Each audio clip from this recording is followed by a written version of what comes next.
Welcome to Lukman IAS. Study General Studies with Lukman IAS for building comprehensive knowledge. GS paper 2 and 4 will be taken by S. Ansari and other papers will be covered by renowned faculties. Live classes are as effective as offline classes. The classes are highly interactive in nature. Your doubts and queries will be addressed and there will be dictation of notes. In the last 10 years, Lukman IAS has set up a niche in the field of UPSC guidance. नमस्कार, मेरा नाम अतुल कुमार सिंह है।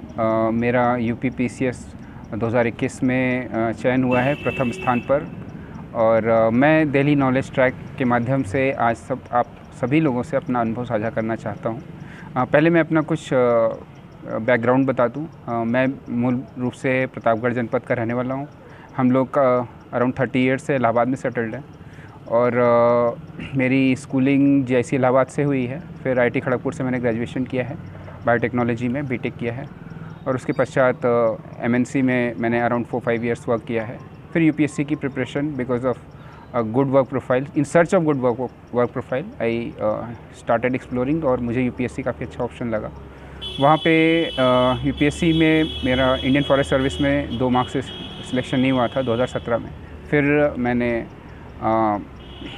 State PCS की ओर रुख किया तो वहाँ पे 2019 में मेरा चयन हुआ था BDO के पद पर और फिर वहाँ से 2019 में ही ACF पे भी मेरा चयन हुआ था। प्रथम स्थान वहाँ पे मुझे प्राप्त हुआ था। इस बार 2021 में मुझे प्रथम स्थान प्राप्त हुआ है UPPCS में।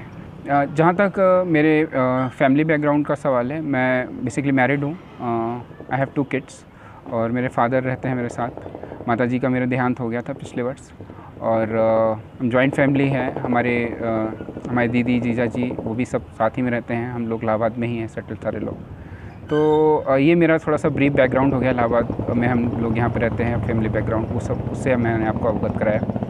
अब थोड़ा सा बात कर लेते हैं अपनी प्रिपरेशन स्ट्रैटेजी पे। थोड़ा सा जो भी मैं आपसे बातें बताऊँगा वो स्टेप बाय स्टेप होंगी। कई पॉइंट्स में मैंने उसको स्प्लिट किया हुआ है और अकॉर्डिंगली मैं बोलने की कोशिश करूँगा। तो अगर प्रिपरेशन स्ट्रैटेजी, एक जनरल प्रिपरेशन स्ट्रैटेजी की मैं बात करूँ तो देखिए UPSC या UPPSC अभी दोनों में पहले से थोड़ा सा देख लेते हैं कि क्या सिमिलैरिटी है और क्या डिफरेंसेस हैं। तो प्रीलिम्स के स्टेज पे थोड़ा सा डिफरेंस ज़्यादा है और मेंस के स्टेज पे पेपर का पैटर्न तो सेम है ऑलमोस्ट, लेकिन और सिलेबस भी आपका आप ये कह सकते हैं कि अराउंड 80% सिलेबस भी सेम है, लेकिन वहाँ पे मेंस से सिमिलरिटी आपको ज़्यादा मिल जाएगी बनिस्बत की प्रीलिम्स के। उसका सिंपल रीज़न ये है कि प्रीलिम्स थोड़ा सा UPPCS में फैक्चुअल ज़्यादा होता है और मेंस कंसेप्चुअल वहाँ पे भी आता है और यहाँ पे भी कंसेप्चुअल क्वेश्चन पूछे जाते हैं। ऐसा कभी आपसे नहीं पूछेगा UPPCS में कि आप इतने मतलब रामसर साइट्स के नाम बताइए या फिर वाइल्ड लाइफ सेंचुरीज़ का लिस्ट करिए। ऐसा कंसेप्ट मतलब इन्यूमरेशन टाइप का फैक्चुअल क्वेश्चन मेंस में ना तो UPPCS में पूछा जाता है ना तो UPSC में पूछा जाता है। तो इस लिहाज से मुझे लगता है कि काफ़ी सिमिलैरिटी है। जो भी एस्पिरेंट प्रिपरेशन कर रहे हैं सिविल सर्विसेज के, स्पेशली यूपी के हैं, यूपी के ना भी हों, मैंने ये देखा हुआ है कि अभी पिछले 4-5 साल से ये पैटर्न रहा है कि सभी राज्य के जितने भी कैंडिडेट्स हैं उनको मौका मिलता है UPPSC में। तो वहाँ पे वो सभी मतलब टॉपर्स भी रहे हैं दूसरे राज्य से। तो ये ओपन एग्ज़ाम है, सभी का स्वागत है इसमें और जो लोग साथ में दोनों प्रिपरेशन कर सकते हैं उनके लिए बहुत ही अच्छा रहेगा क्योंकि ये बहुत अच्छा प्लेटफॉर्म है। जो हमारी प्रिपरेशन हो बहुत ही कंबाइंड अप्रोच होनी चाहिए प्रीलिम्स, मेंस और इंटरव्यू के लिए। डिटेल में मैं एक स्टेप में बताता हूँ कि हर स्टेजेस में कैसे क्या करना होता है। ये जो भी मेरी अप्रोच यहाँ पे मैं आपसे मेंशन कर रहा हूँ बहुत ही सब्जेक्टिव है, आप अपनी स्ट्रैटेजी खुद से बनाएं, लेकिन ये है कि एक जनरल पॉइंट जो मेरे एक्सपीरियंस अभी तक रहा है मैं उसको शेयर कर रहा हूँ। और अगर इसके मतलब जो भी पॉइंट्स मैं आपको बताऊँगा वो UPSC UPPSC के लिए आपको कंबाइंड वो उसमें हेल्प करने चाहिए मेरे ख्याल से। और आप अपने विजडम को यूज़ करिए, यूज़ योर प्रूडेंस कि कैसे आपको क्या सूट करता है और आपको जो बेस्ट पॉइंट लगे आप उसको ले सकते हैं। अगर प्रीलिम्स के स्टेज की बात करें तो प्रीलिम्स UPSC और UPPSC दोनों में ही बहुत ही डाइसी सिचुएशन होती है कई लोगों के लिए। और मतलब बहुत अच्छे लोग होते हैं जो कि बेयरली प्रीलिम्स क्लियर कर पाते हैं या शायद नहीं भी कर पाते हैं, मेंस में बहुत अच्छे होते हैं। तो प्रीलिम्स को बहुत ज़्यादा वेटेज देना चाहिए मेरे ख्याल से किसी भी एग्ज़ाम के लिए, चाहे UPSC हो या UPPSC हो, क्योंकि UPPSC में खासतौर से क्या होता है कि फैक्चुअल इन्फॉर्मेशन बहुत ज़्यादा पूछी जाती है। तो आपको ये ध्यान रखना होगा कि आपके फैक्ट्स आपको बहुत ही स्ट्रॉन्ग होने चाहिए। एटलीस्ट इतने तो होने ही चाहिए कि आप कट ऑफ ईजिली क्लियर कर लें। कई लोगों के साथ ऐसा है कि फैक्ट्स उनको याद नहीं होते, मैं भी उनमें से एक था। फैक्ट्स मेरा वीक था, इसलिए मेरा प्रीलिम्स मुझे भी इशू हुआ करता था। लेकिन ये है कि इतना मैंने फैक्ट्स के लिए प्रिपरेशन कर रखी थी, इतना मैंने ये कह सकते हैं कि टेस्ट सीरीज़ वगैरह लगा रखी थी कि प्रीलिम्स के लिए जो है चीज़ें उतनी ज़्यादा बाधा नहीं हुई इस बार भी। तो ये आपको ध्यान रखना है कि आपको प्रैक्टिस बहुत ज़्यादा करनी है। टेस्ट पेपर लगाइए, आप किस एग्ज़ाम के लिए आप फोकस कर रहे हैं उस हिसाब से टेस्ट पेपर आप अपना मतलब कैटेगराइज़ कर सकते हैं। यूपीएससी के लिए है तो आपको पता है विज़न है, इनसाइट्स है, उनके आप टेस्ट पेपर्स ले सकते हो। और अगर यूपीपीसीएस के लिए है तो दृष्टि के टेस्ट पेपर्स आते हैं, और भी अच्छी कोचिंग्स के होते हैं जिनके आप टेस्ट पेपर मार्केट में मिलते हैं, आप उनसे कर सकते हो। तो जो भी आपकी प्रैक्टिस एक अच्छी होनी चाहिए, ये उस स्टेज की बात है जब आपने प्रिपरेशन बेसिक सब्जेक्ट्स की कर ली हुई है। प्रीलिम्स में मतलब बुक्स क्या क्या कैसे क्या पढ़ना है वो मैं आगे के स्टेज में बताऊंगा। मैं आपको ये बता रहा हूँ कि कौन सी की पॉइंट्स होते हैं प्रीलिम्स के लिए जो आपको ध्यान में रखने चाहिए। आप अगर जो भी क्वेश्चंस कर रहे हो ये अपने सब्जेक्ट्स, मैंने ये मान लिया है कि जो बेसिक चीज़ें हैं वो आपने कर रखी हैं, जो भी उसमें बुक लिस्ट है जैसा मैंने बताया अभी मैं मेंशन करूँगा। तो जो भी बुक्स उसमें हैं उनको पढ़ने के बाद आप धीरे धीरे प्रैक्टिस की ओर जाएंगे। तो आप रोज़ एटलीस्ट 10 to 20 क्वेश्चंस करें, चाहे जो भी एग्ज़ाम आप दे रहे हो 10 to 20 क्वेश्चंस प्रैक्टिस करें विद इन सेट टाइम। तो जैसे कि 2 घंटे का टाइम होता है 150 क्वेश्चन के लिए, तो आप 10 क्वेश्चन या 20 क्वेश्चन कर रहे हो तो आपको कितने मिनट, 7-8 मिनट कितने लगने चाहिए वो आप कैलकुलेट करिए। उतनी देर में उतने क्वेश्चन सॉल्व करके देखिए कि आप कितना सही कर पा रहे हैं, क्या आपकी एक्यूरेसी है, क्या क्वेश्चंस ऐसे हैं जो कि आपसे नहीं हो रहे हैं। और वो सारी आपको वीकनेसेस आपको डे 1 से, मतलब एक बेसिक रिवीजन के बाद डे 1 से आपकी वीकनेसेस पता चलती जाएंगी। और जब तक एग्ज़ाम आएगा आपको सारी चीज़ें बहुत ही जिसे कहते हैं क्रिस्टल क्लियर हो जाएगा, मेरा वीक एरिया क्या है, मेरा स्ट्रॉन्ग जोन क्या है और किस जगह आपको वर्क करने की ज़रूरत है। तो ये प्रीलिम्स का एक मोटा मोटा है। मेरे हिसाब से प्रीलिम्स का सबसे की एस्पेक्ट है कि आपने टेस्ट पेपर कितने लगाए हैं। स्पेशली यूपीएससी के लिए जैसे मैंने आईएफएस का दिया हुआ था तो वहाँ पे प्रैक्टिस बहुत ज़्यादा मैंने की हुई थी, तो मेरे अराउंड 50 और टेस्ट पेपर्स मैंने लगाए थे। तो इस तरह से अगर आप आईएफएस का टारगेट कर रहे हैं तो आप जो है बहुत ज़्यादा टेस्ट पेपर लगाइए तो आपकी एक्यूरेसी बहुत ज़्यादा हाई हो जाएगी। बेसिकली पॉइंट ये है कि कोई कभी ये नहीं कह सकता है कि मैं यूपीएससी के मैं ये बुक पढ़ के जाऊँगा हो जाएगा, ये बुक से आ जाएगा क्वेश्चन। यहाँ पे ये नहीं है, आपको एक इंट्यूशन भी डेवलप करनी है कि आपने क्वेश्चन किया है और आपको पता है, लेकिन फिर भी आप श्योर नहीं है, फिर भी आप क्वेश्चन को आपको अटेम्प्ट करके आना है क्योंकि बाकी लोग करेंगे तो आप रेस में पिछड़ जाएंगे। आपको जो है एक एक्यूरेसी, हाई एक्यूरेसी की तरफ आपको एक अप्रोच डेवलप करनी ही पड़ेगी, कोई ऑप्शन नहीं है। क्योंकि आप नहीं करेंगे दूसरे करेंगे, फिर आप आके घर पे ही सोचेंगे मैंने ये क्वेश्चन अटेम्प्ट कर दिया होता, क्यों नहीं हुआ। तो कभी भी ऐसा नहीं होगा कि आप घर पे बैठेंगे और जो क्वेश्चन आप कर रहे हैं एग्ज़ाम में डायरेक्टली नहीं हो पाएगा। घर पे बैठ करके आपको खूब प्रैक्टिस करनी पड़ेगी, 3-4 महीने जितने भी हैं, वहाँ पे आप जो आपकी एक्यूरेसी होगी। अगर आप 100 क्वेश्चन कर रहे हैं मान लीजिए और 100 क्वेश्चन अटेम्प्ट 100 क्वेश्चन का है सेट, मान लीजिए आपने 90+ जो भी है आपका वो आप अटेम्प्ट किए और आपका जो भी एक्यूरेसी बन रहा है 65-70, तो आप लगातार उसकी कंसिस्टेंसी बनाइए। अगर जैसे घर पे ऐसा आपका हो रहा है कि एग्ज़ाम कंडीशंस में आप घर पे दे रहे हैं, वहाँ पे आपकी जो एक्यूरेसी होगी, आप कंसिस्टेंटली आप जो है 50 में से 40 टेस्ट में आपका ऐसे ही जा रहा है, तो एग्ज़ाम में कोई चमत्कार नहीं होगा कि या फिर कोई बहुत बुरा दिन नहीं होगा, मुझे ऐसा लगता है। तो जो आप प्रैक्टिस किए हुए हैं वही मोर और लेस रिफ्लेक्ट होता है। तो आप ये कोशिश करिए कि घर पे ही आप इतनी ज़्यादा प्रैक्टिस कर लीजिए, जैसा कि कहा जाता है more you fight in the battle less you bleed in the war. तो उस तरह की चीज़ें होती हैं। तो आप जितनी प्रैक्टिस अभी करेंगे उतना ही आपको लाभ होगा प्रीलिम्स के लिए। जी अब थोड़ा सा मेंस की तरफ जाते हैं, आंसर राइटिंग की बात करते हैं। मेंस में ऑप्शनल पे मैं थोड़ा सा बाद में जाऊँगा, पहले जीएस की बात करते हैं और एसे की बात करते हैं।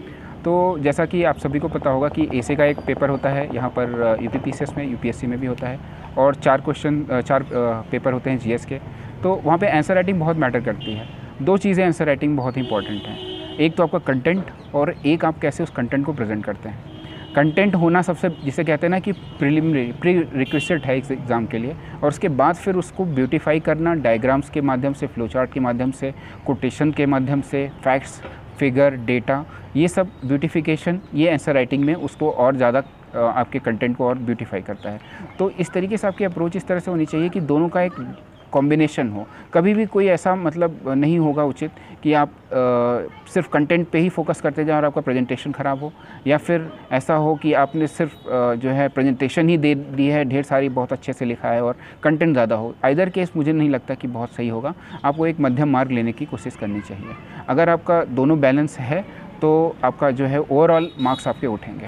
अब बात करते हैं कंटेंट की। तो कंटेंट के लिए बेसिकली आपका जो जीएस का पेपर है वो अराउंड 60 to 62 टॉपिक्स में डिवाइडेड होता है जीएस के चारों पेपर। अब सारे जो टॉपिक्स दिए हुए हैं जीएस के, उन सब के लिए आपके पास 1 या 2 पेज का रफली एक नोट्स होना चाहिए। जीएस 1 का जो टॉपिक है वो स्टैटिक पोर्शन है, barring a few topic like society, और ज्योग्राफी में भी कुछ कंटेम्प्रेरी इशू हो सकते हैं, बट मोस्टली ये स्टैटिक पोर्शन है। तो वो आपके लिए पास स्टैंडर्ड बुक्स हैं और वो रिसोर्सेज जैसा मैंने कहा कि मैं बाद में बताऊंगा। तो वो वाला पोर्शन स्टैटिक है, तो उसको आप मतलब एक स्टैंडर्ड बुक से जो भी है उनसे आप कवर करेंगे। जो सेकेंड पेपर है उसमें आपका पॉलिटी आता है, गवर्नेंस है और इंटरनेशनल रिलेशन है। ये पेपर काफ़ी डायनेमिक होता है, स्पेशली इंटरनेशनल रिलेशन वाला सेक्शन। पॉलिटी वाला जो यूपीपीसीएस के लिए है वो लक्ष्मीकांत की बुक बहुत ही सफिशिएंट है, उसमें मोर देन सफिशिएंट दिया हुआ है। और जो गवर्नेंस वाला टॉपिक है उसमें भी आपको जो है विज़न के वैल्यू एडेड मटेरियल्स होते हैं, वहाँ से आप देखेंगे तो हर टॉपिक पे, चाहे एनजीओ हुआ, सेल्फ हेल्प ग्रुप हुआ, या फिर जो है जैसे पब्लिक पॉलिसी फॉर्मुलेशंस हुआ, या फिर आपका ये सिटीजन चार्टर्स, ई गवर्नेंस, ये सारे टॉपिक्स जो गवर्नेंस में आते हैं, इन सब पे विज़न के वैल्यू एडेड मटेरियल्स में अलग से आपको कंटेंट दिया हुआ है। सब पे 3, 4, 5 पेज का मतलब काफ़ी अच्छा मटेरियल दिया हुआ है, और उसमें आप पढ़ कर के उसको 3-4 बार पढ़िए और उससे नोट्स बना लीजिए। मैंने यही किया हुआ था। तो इससे क्या होता है कि मेरे पास कोई भी टॉपिक कभी भी GS2 में कुछ भी आ रहा है तो मेरे पास बेसिक में सारे कंटेंट रेडी हैं।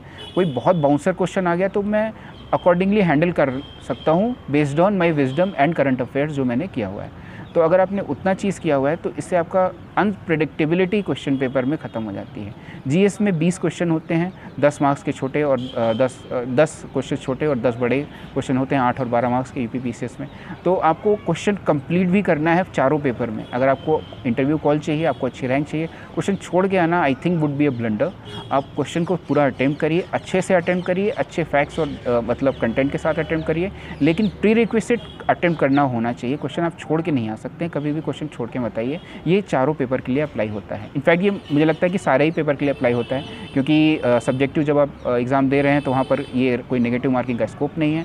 आपको जो भी आ रहा है आपको लिखने की कोशिश करनी है। आपको बस ये है कि आप ये नहीं होंगे कि जो कंटेंट आपका मतलब एवरेज कंटेंट है या अच्छा कंटेंट नहीं है उसकी उनके नंबर ऑफ़ क्वेश्चंस को मिनिमाइज़ करना है। मतलब ये हुआ कि अगर आप 20 क्वेश्चन अटैम्प्ट कर रहे हैं तो कोशिश ये करिए कि 10 क्वेश्चन सुपर क्वालिटी के हों, 5 क्वेश्चन गुड क्वालिटी के हों, या 2-3 क्वेश्चन एवरेज क्वालिटी के हों, बाकी 1-2 क्वेश्चन बहुत ही पुअर लिखा हो, दैट इज़ ओके। क्योंकि ऐसा कोई हो नहीं सकता जिसको कि 20 के 20 क्वेश्चन में बहुत अच्छा कंटेंट हो। ऐसा ट्राई भी नहीं करना चाहिए और ऐसा जो है प्रैक्टिकल कंपटीशन में संभव भी नहीं है।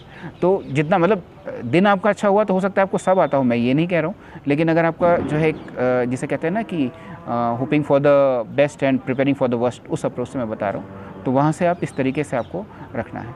अच्छा, तो पॉलिटी वाला पोर्शन आप लक्ष्मीकांत से करेंगे। जीएस गवर्नेंस वाला मैंने आपको बता दिया, विजन के वैल्यू एडेड मटेरियल से। आईआर का टॉपिक काफ़ी डायनामिक है। आईआर के लिए आपको जो है नोट्स मेरे ख्याल से आप देख सकते हैं इंटरनेट पे बहुत ज़्यादा मिल जाएगा। बेसिकली क्या है, आपको एक तो बुक होती है कंटेम्प्रेरी वर्ल्ड पॉलिटिक्स करके है, एनसीईआरटी की है, वो आपको एटलीस्ट थोड़ा बहुत बेसिक दे देगी, कोल्ड वॉर एरा के बाद क्या कैसे हुआ। फिर राजीव सीकरी की बुक मैंने देखी हुई थी। ये बुक थोड़ी सी जो है इसे कहते हैं ना कि एक डिप्लोमेट सीनियर आईएफएस ऑफिसर ने लिखी है, राजीव सीकरी सर ने, तो वो बुक आप पढ़ेंगे, अच्छी बुक है। लेकिन जैसे कॉम्पिटिटिव आपको आंसर पॉइंट रखने के लिए आपको जो है एग्जैक्टली तुरंत मटेरियल उससे नहीं मिल जाएगा कि आप उसने पढ़ा और आप यूपीएससी के क्वेश्चन सॉल्व कर दोगे, ऐसा मतलब थोड़ा मुश्किल है।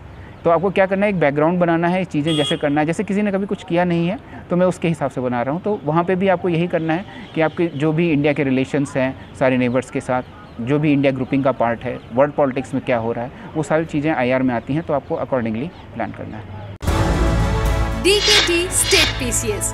अगर आप केवल स्टेट पीसीएस के वीडियो देखना चाहते हैं तो सब्सक्राइब करिए डीकेटी स्टेट पीसीएस। यहाँ आपको राज्यों की लोक सेवा आयोग से जुड़ी परीक्षाओं के टॉपर्स के वीडियो अरेंज फॉर्मेट में मिल जाएंगे और लिंक डिस्क्रिप्शन बॉक्स में भी मिल जाएगा। अब आते हैं थर्ड पेपर में, जो कि इकोनॉमी है और साइंस एंड टेक है और आपका जो है इंटरनल सिक्योरिटी है और डिज़ास्टर मैनेजमेंट और इन्वायरमेंट है। तो ये वाले टॉपिक्स के लिए मुझे लगता है कि सेम अप्रोच वही रहेगी। आपको हर टॉपिक पे आपको 1-2 पेज का नोट्स होना चाहिए। कौन सा टॉपिक कोई ऐसा होगा जो कि जिसमें ज़्यादा कंटेंट मिलेगा, ज़्यादा कंटेंट अवेलेबल होगा, ज़्यादा बार पूछा जा रहा है, तो आप उस टॉपिक को आपको ज़्यादा स्ट्रेस करना है। बट ऑन एन एवरेज आप थोड़ा थोड़ा कंटेंट हर टॉपिक का रखेंगे तो कभी किसी भी पोर्शन ऑफ द सिलेबस अगर क्वेश्चन आता है तो you will be able to tackle it. तो रिसोर्सेज पे मैं आता हूँ अभी थोड़ी देर में। फिर आपका यही इसी तरीके से इथिक्स का पेपर है। इथिक्स में भी आपके हर टॉपिक का आपको डेफिनेशन पता होना चाहिए, वहाँ पे कीवर्ड्स होते हैं जो आपको यूज़ करने हैं, और उसके बाद फिर आपको एग्जाम्पल्स इथिक्स में बहुत ज़्यादा देने हैं। तो ये तो बेसिकली वो उस पर हो गया कि आपका इस तरीके से क्या है कि जीएस के सारे पोर्शन के लिए। अब एसे की थोड़ी सी जल्दी से बात कर लेते हैं। एसे के लिए बेसिकली आपका जो जीएस में आपने पढ़ा हुआ है, एसे के लिए अलग से कुछ प्रिपरेशन नहीं करनी है। एक स्ट्रक्चरिंग एसे की आपकी सही होनी चाहिए। कोई भी टॉपिक अगर दिया है मुझे एसे में, जैसे मुझे एसे लिखना होता है तो मैं क्या करता हूँ, मुझे कोई भी आप टॉपिक दे दीजिए, यहाँ से मतलब अनंत में कोई भी टॉपिक दे दीजिए, मेरा अप्रोच सेम रहेगा। वो ये है कि मैंने वो टॉपिक को लिया, देखा, और उससे रिलेटेड मेरे पास क्या क्या पॉइंट आ रहे हैं, वो पॉइंट को मैं ऐसे रैंडमली लिख ले रहा हूँ। और सबसे ज़्यादा मैं फोकस करता हूँ जीएस के सिलेबस को। तो जीएस के सिलेबस जैसे कि कोई भी टॉपिक मान लीजिए मुझे इन्वायरमेंट पे ही पूछ लिया कोई टॉपिक कि इन्वायरमेंट पोल्यूशन है या फिर ग्लोबल वार्मिंग है, तो मैं फिर उसको हिस्ट्री से जोड़ने की कोशिश करूँगा, ज्योग्राफी से जोड़ूंगा, सोसाइटी से जोड़ूंगा, आऊँगा फिर पॉलिटी, मतलब जैसे आप देख रहे होंगे जीएस 1 में मैंने कवर कर लिया पॉइंट्स, फिर जीएस 2 में मैं आ गया तो वहाँ पे फिर पॉलिटिकल एंगल क्या है, पॉलिटी कॉन्स्टिट्यूशन में क्या बातें की हुई हैं, आर्टिकल 51 है, 51A है, और फिर आपका डीपीएसपी में इसकी बात की गई है। तो इसी तरीके से गवर्नेंस में उसका क्या एस्पेक्ट है। फिर आईआर में ग्लोबल वार्मिंग आपको पता है, climate change, Paris conference, Glasgow summit, ये सारी चीज़ें चल रही हैं। उसी तरीके से फिर उसके पश्चात जो है आपका इकोनॉमी में इन्वायरमेंट का बहुत ही स्ट्रॉन्ग रोल है, आप सबको पता है। साइंस एंड टेक्नोलॉजी को कैसे यूज़ कर सकते हैं। फिर इसी तरीके से आपका डिज़ास्टर मैनेजमेंट, इन्वायरमेंट का, ग्लोबल वार्मिंग का आपको पता ही कितना इंपॉर्टेंस है। इसी तरीके से चलते हुए इंटरनल सिक्योरिटी इसकी वजह से, क्योंकि ये आपका इन्वायरमेंटल जैसे माइग्रेशन होता है, लोग करते हैं एक देश से दूसरी जगह से, बिकॉज कि वहाँ पे लिविंग कंडीशंस अच्छी नहीं है। सिमिलरली आपका फिर देख सकते हैं कि एथिक्स का भी एंगल बनता है कि कैसे लोग जो है पलायन कर रहे हैं एक दूसरी जगह से, लोग आने नहीं दे रहे हैं किसी दूसरे देश में। मतलब बहुत ऐसे एंगल्स हैं जो आप खुद क्रिएट कर सकते हैं। मैं एक ब्रॉड आपको एंगल अगर देना होगा तो जीएस के पेपर को आप मतलब एंगल्स सोच करके किसी भी पर्टिकुलर टॉपिक को आप ऐसे बहुत अच्छा सा लिख सकते हैं ऐसे। और इसके बाद फिर हम अब इंटरव्यू की स्टेज की थोड़ी सी बात कर लेते हैं। तो इंटरव्यू के लिए कोई सेपरेट प्रिपरेशन नहीं होती है। इंटरव्यू का जो आपने जीएस का कंटेंट पढ़ा हुआ है, अगर आपका वो रेडी है मोस्टली, तो उससे आप आंसर वहीं से आपके निकलेंगे। बस आपको ब्रशअप करना होगा मोटी चीज़ें। यूपीपीसीएस के इंटरव्यू में बेसिकली पॉलिटी वगैरह के क्वेश्चंस, कॉन्स्टिट्यूशनल आर्टिकल्स पूछ लेते हैं या फिर कोई प्रोविजंस पूछ लेते हैं। यूपीपीसीएस में ये होता है। यूपीएससी में इंटरव्यू में बेसिकली वो तो खैर it can go any way, किसी डायरेक्शन में जा सकता है। लेकिन जो अप्रोच होगी वो यही होगी कि आपका कंटेंट आपको मेन से ही मिलेगा। आपका जो बेसिकली अप्रोच होगा वो ये होगा कि लास्ट के एक आध महीने में जितना भी करंट आया है और जो कंटेम्प्रेरी इश्यूज़ हैं उनको आपको ध्यान में रखना है। बहुत ही सॉफ्ट स्पोकन होना है। आपको जो आता है आप बताइए, नहीं आता है तो आप बोल दीजिए विनम्रता से कि मुझे नहीं पता है। हालांकि एक इम्पल्स होती है कि मैं सब बता दूं, मेरे साथ भी ऐसा हुआ, मुझे नहीं पता था फिर भी मैंने मतलब बोल दिया था। शायद नहीं करना चाहिए, मेरा अप्रोच गलत होगा। बट और कैसा क्वेश्चन जा रहा है, फैक्चुअल है तो आप उस हिसाब से आंसर करें। अगर ओपिनियन बेस्ड है तो बैलेंस्ड ओपिनियन दें। कभी भी गवर्नमेंट के अगेंस्ट आपको नहीं बोलना है इंटरव्यू में किसी भी कीमत पर। आपसे अगर पूछा जाए कि गवर्नमेंट ऐसा गलत कर रही है, ईडी टारगेट कर रहा है, इस तरह की चीज़ें, आपको आप न्यूट्रल, एक पब्लिक सर्वेंट होने जा रहे हैं, आपको एक न्यूट्रल रहना है। पॉलिटिकल न्यूट्रलिटी आपको मेंटेन करनी है। आप कभी भी ऐसा आंसर नहीं कर सकते हैं कि हाँ गवर्नमेंट सही है, गवर्नमेंट गलत है, या गवर्नमेंट के अगेंस्ट आप कोई भी स्टेटमेंट नहीं दे सकते हैं जो आपके फेवर में नहीं जाएगा। अब कुछ बुक्स और रिसोर्सेज की बात कर लेते हैं, जैसे मैं पहले बता रहा था। तो प्रीलिम्स के लिए बेसिकली आपके 4 पिलर होंगे प्रीलिम्स के। एक तो आपका हिस्ट्री होगा, ज्योग्राफी होगा, इकोनॉमी होगा, पॉलिटी होगा, और ये है। और अब इधर बीच में इन्वायरमेंट बहुत ज़्यादा इंपॉर्टेंट आ गया, तो उसको भी जोड़ लीजिए। इसके साथ करंट अफेयर्स और इन्वायरमेंट, करंट अफेयर्स और आर्ट एंड कल्चर का पोर्शन इतना इंपॉर्टेंट मेरे ख्याल से नहीं है, क्योंकि आपकी एनर्जी आउटपुट कॉस्ट और बेनिफिट रेशियो उसमें थोड़ा उतना अच्छा नहीं होता है। तो इनके हिसाब से हिस्ट्री में, मॉडर्न इंडियन हिस्ट्री के लिए बिपिन चंद्रा की बुक आप ले सकते हैं। बट मैं पर्सनली ये बोलूँगा कि आप जो है स्पेक्ट्रम, राजीव अहिर की बुक लीजिए। बिपिन चंद्रा बहुत ही बल्कि है, काफ़ी लोग पढ़ते हैं, लेकिन प्रिपरेशन के पॉइंट ऑफ व्यू से कॉस्ट बेनिफिट मेरे हिसाब से उतना अच्छा नहीं है। तो स्पेक्ट्रम की राजीव अहिर की बुक मॉडर्न इंडियन हिस्ट्री के लिए। ज्योग्राफी के लिए रस्तानिल मैम, जो मृणाल सर के वेबसाइट पर पड़े हुए हैं उनके वीडियोस, वो आप देख सकते हैं। सोसाइटी थोड़ा सा कॉमन सेंस से होता है, आप करंट से अपडेटेड रहेंगे तो आप उससे भी कर सकते हैं। अगर आप चाहें तो एनसीईआरटी रेफ़र कर सकते हैं। पेपर 2 में अगर बात करें तो आपका पॉलिटी लक्ष्मीकांत की बुक है। गवर्नेंस के लिए इसका विज़न का वैल्यू एडेड मटेरियल होगा। IR के लिए अगेन मैंने बोला था कि आप जो बुक्स मैंने बताई थी राजीव सीकरी सर की कंटेम्प्रेरी वर्ल्ड पॉलिटिक्स, और आप न्यूज़पेपर देख सकते हैं या फिर किसी और कोचिंग मटेरियल रेफ़र आप कर सकते हैं जो भी आपको सूटेबल लगे। बहुत ही डायनेमिक पोर्शन है, आपको टच में रहना पड़ेगा इसके लिए। इकोनॉमी के लिए फिर से मृणाल जी का वीडियो होगा, और फिर इंटरनल सिक्योरिटी के लिए भी आप नोट्स देख सकते हैं, बहुत से विज़न का वैल्यू एडेड मटेरियल देख सकते हैं मेरे ख्याल से। और फिर इसी तरह से बाकी इन्वायरमेंट और डिज़ास्टर मैनेजमेंट के टॉपिक्स हैं, वो सब भी आप इसी तरीके से कर सकते हैं। उसके कंटेंट बहुत स्पेसिफिक कहीं नहीं होते हैं, आप ढूंढेंगे तो आपको बहुत जगह कंटेंट मिल जाएगा काम भर का। बस आपका टारगेट ये होना चाहिए कि आप 1-2 पेज का नोट्स बनाएं मोटे मोटे। एथिक्स के लिए लेक्सिकॉन की बुक यूजुअली लोग पढ़ते हैं, आप देख लीजिएगा, उससे आपको पूरा समझ में आए तो ठीक है। मेन पॉइंट ये होता है कि आपको कीवर्ड समझ में आना चाहिए और आपको लिखने का तरीका। टॉपर्स के आंसर राइटिंग आप देख लीजिए, उन्होंने कैसे आंसर लिखे हुए हैं, किस तरीके से। आपको एग्जाम्पल बहुत ज़्यादा देने हैं, बहुत ज़्यादा एग्जाम्पल देने हैं। पर्सनल लाइफ से एग्जाम्पल दीजिए, आपने कहीं और किसी जो थिंकर्स हैं, फिलोसफर, उनको कोट करिए। जितने ज़्यादा आप कोटेशन देंगे एथिक्स में उतने ज़्यादा नंबर आएंगे। फ्लो चार्ट और डायग्राम का सारे पेपर में बहुत ही इंपॉर्टेंस है। आप जब क्वेश्चन लिखिए तो आप इंट्रोडक्शन के तुरंत बाद एक डायग्राम डालने की कोशिश करिए, relevant diagram, as relevant as possible. अगर पॉलिटी है तो कॉन्स्टिट्यूशन, जैसे है कि CAG पे पूछा तो CAG के 4 आर्टिकल हैं मेरे ख्याल से, 148, 149, 150, 151, तो चारों आर्टिकल एक सर्किल में बना दीजिए और सारा उसका ब्रीफ लिख दीजिए। तो इस तरीके से आपका क्या होगा कि आपके पास जो एग्जामिनर को लग जाएगा कि आप बाकी लोगों से आपने थोड़ा सा ज़्यादा पढ़ा हुआ है, तो आगे आप जो कंटेंट बनाएंगे पहले से उनका जो है एक माइंड मेकअप होगा कि बंदे को ज़्यादा पता है। तो इस तरीके से आपका ये एक आंसर राइटिंग का हो गया। फिर अगर मैं बात करूँ तो टाइम मैनेजमेंट की कुछ बात है, तो टाइम मैनेजमेंट देखिए, अगर आप वर्किंग हैं तो बहुत ही टफ़ है, आपको बहुत ही एफिशिएंटली टाइम मैनेज करना पड़ेगा। और अगर आप, मैं एज एन एवरेज कैंडिडेट जैसे मोस्टली करते हैं लोग, जॉब के साथ नहीं कर रहे हैं, ओवरऑल प्रिपरेशन ही सिर्फ कर रहे हैं, तो आपको ये देखना है कि आपका जो है जो कंटेंट आप पढ़ रहे हैं बहुत ही लिमिटेड हो। जो रिसोर्सेज मैंने बताए हुए हैं उसी के अराउंड, या फिर और किसी का भी आप सजेस्ट ले सकते हैं जो भी है, लेकिन लिमिटेड उसको रखिए। ऑथेंटिक सोर्स फॉलो करिए। और जो जैसे करंट अफेयर्स के लिए मैं बताना भूल गया, तो करंट अफेयर्स एक तो देखिए UPSC के लिए तो सबको पता है, विज़न और या वाजीराम के आप जो करंट देख सकते हैं, जो भी है प्रीलिम्स का अलग होता है उनका, PT 365, मेंस 365।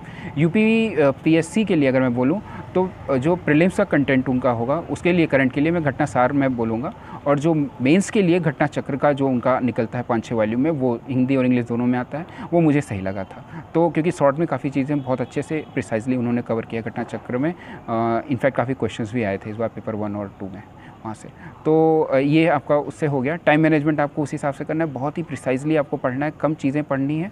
प्रैक्टिस आपको समय ज़्यादा से ज़्यादा निकालना है। 2-3 राउंड आपने कर लिए रिवीजन, फिर आप जो है नोट्स की तरफ आइए। शॉर्ट में आपको नोट्स बनाने हैं। नोट्स बनाने के लिए मैं यही बोलूँगा, स्टैंडर्ड बुक्स आपको चाहिए, आपके ऊपर है, आप बनाना चाह रहे हैं नोट्स तो आप बनाइए, नहीं तो स्टैंडर्ड बुक्स, आप बुक्स मैंने लक्ष्मीकांत को जैसे अंडरलाइन कर लिया था, बुक में जहाँ भी अंडरलाइन था मैं वही पढ़ता था, ठीक है। अब जैसे विज़न का वैल्यू एडेड मटीरियल है, उससे अगर मुझे नोट्स बनाने तो मैंने 2-3 बार उसको पढ़ा, हाईलाइट कर लिया, उसके बाद जो पॉइंट्स मुझे लगते हैं कि फैक्चुअली ये रिप्रेजेंट कर सकता हूँ, मैंने फिर उनको एक पेज में लिख लिया। तो इस तरीके से मैंने विज़न का वैल्यू एडेड मटेरियल का नोट्स बनाया। सिमिलरली किसी भी चीज़ के लिए नोट्स बनाने के लिए बेसिक रिक्वायरमेंट ये है, 2-3 बार उसको पढ़िए, उस चीज़ को आप आत्मसात कर लीजिए, पूरी तरह से आपने समझ लिया है, फिर आपका नोट्स जो बनेगा वो अच्छा होगा। अदरवाइज़ 1-2 रीडिंग के बाद बना हुआ नोट्स जो है अच्छा नहीं होगा। और आप मैक्सिमाइज़ करिए कि टाइम आप उसमें रखिए, इंटरटेनमेंट के लिए, अपने रिक्रिएशन के लिए भी टाइम निकालिए, और ये कोशिश करिए कि जो है आप अननेसेसरी टाइम वेस्ट ना करें, प्रोडक्टिव टाइम करें, क्वालिटी टाइम स्पेंड करें, फैमिली के साथ रहें। स्ट्रेस को भी हटाना ज़रूरी है, अदरवाइज़ जो है वो बैलेंस आपका बिगड़ जाएगा। मेरे तरफ से कुछ चेंजेस जैसे जो मैंने किए थे इस बार, तो वो मैं उसको ये बोलूँगा कि मैथ्स में मैंने इस बार ज़्यादा प्रैक्टिस की थी। 2019 में मैंने दिया था तो मेरा मैथ्स में काफ़ी कम मार्क्स आया था, 104 ही आया था पेपर 1 में।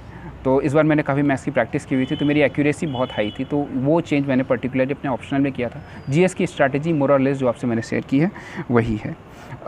मॉक टेस्ट वगैरह की वही मैंने बता रहा था कि जो भी टेस्ट पेपर मार्केट में मिलते हैं, वो अब जैसे UPPCS के लिए है तो दृष्टि वगैरह के मार्केट में टेस्ट पेपर अगर मिल जाएँ कहीं से, कोई फ्रेंड है कहीं से भी, या फिर आप अफोर्ड कर सकें तो वेल एंड गुड, उसके टेस्ट पेपर आप देख सकते हैं कि आप प्रैक्टिस करें। और उन सबसे पहले मैं शायद मुझे ये बोलना चाहिए था, आप UPPCS के 5 साल के जो टेस्ट पेपर GS में आ चुके हैं, जब से पैटर्न चेंज हुआ है, UPSC में जो 3-4 साल में आ चुका है, वो आपका बेस्ट टेस्ट सीरीज़ होगा।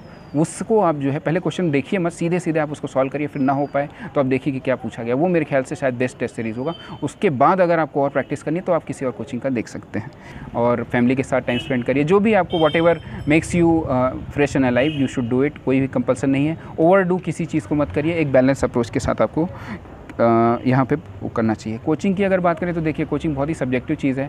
अगर आपको लगता है कि आपका कम समय में प्रिपरेशन हो जाएगा तो कोचिंग से तो आप चले जाइए कोचिंग के लिए, लेकिन मैंने ये जनरल ऑब्जर्वेशन ये देखा है कि जो मेंस का अच्छा कंटेंट है वो जनरली एब्सेंट है मार्केट में। प्रीलिम्स के लिए हर कोई आपको पढ़ा सकता है, लेकिन मेंस का वो क्वालिटी आंसर जो आपको एग्जामिनर अच्छे मार्क्स दे, बाकी लोगों की तुलना में 1-2 नंबर ज़्यादा दे, वो कोचिंग से आना थोड़ा मुश्किल है। वो आपको खुद ही से, चाहे आपको कंटेंट डेवलप करके, रिप्रेजेंटेशन के माध्यम से, जैसे भी करके वो आपको खुद ही करना होता है। वो कोचिंग में थोड़ा सा मुझे नहीं लगता कि उतना ईजी होगा मिलना, वो आपको सेल्फ ही डेवलप करना पड़ेगा। Welcome to Lukman IAS. Study General Studies with Lukman IAS for building comprehensive knowledge. GS paper 2 and 4 will be taken by S. Ansari and other papers will be covered by renowned faculties. Live classes are as effective as offline classes. The classes are highly interactive in nature. Your doubts and queries will be addressed and there will be dictation of notes. In the last 10 years, Lukman IAS has set up a niche in the field of UPSC guidance. उम्मीद है मैंने जो भी आपके सामने अपना अनुभव साझा किया है वो आप सभी के उपयोग में आएगा। आप सभी को अपनी स्ट्रैटेजी, आपको जैसे मैंने कहा कि आपको अपने हिसाब से बनानी है। मेरा जो भी अनुभव था मैंने आपको बताया। आपको बेस्ट स्ट्रैटेजी जो भी लगे आप अपने हिसाब से बताइए। मैं DKT को प्लेटफॉर्म को बहुत बहुत धन्यवाद करता हूँ कि उन्होंने मुझे ये मौका दिया कि मैं अपना अनुभव आप सभी से शेयर कर सकूँ। धन्यवाद।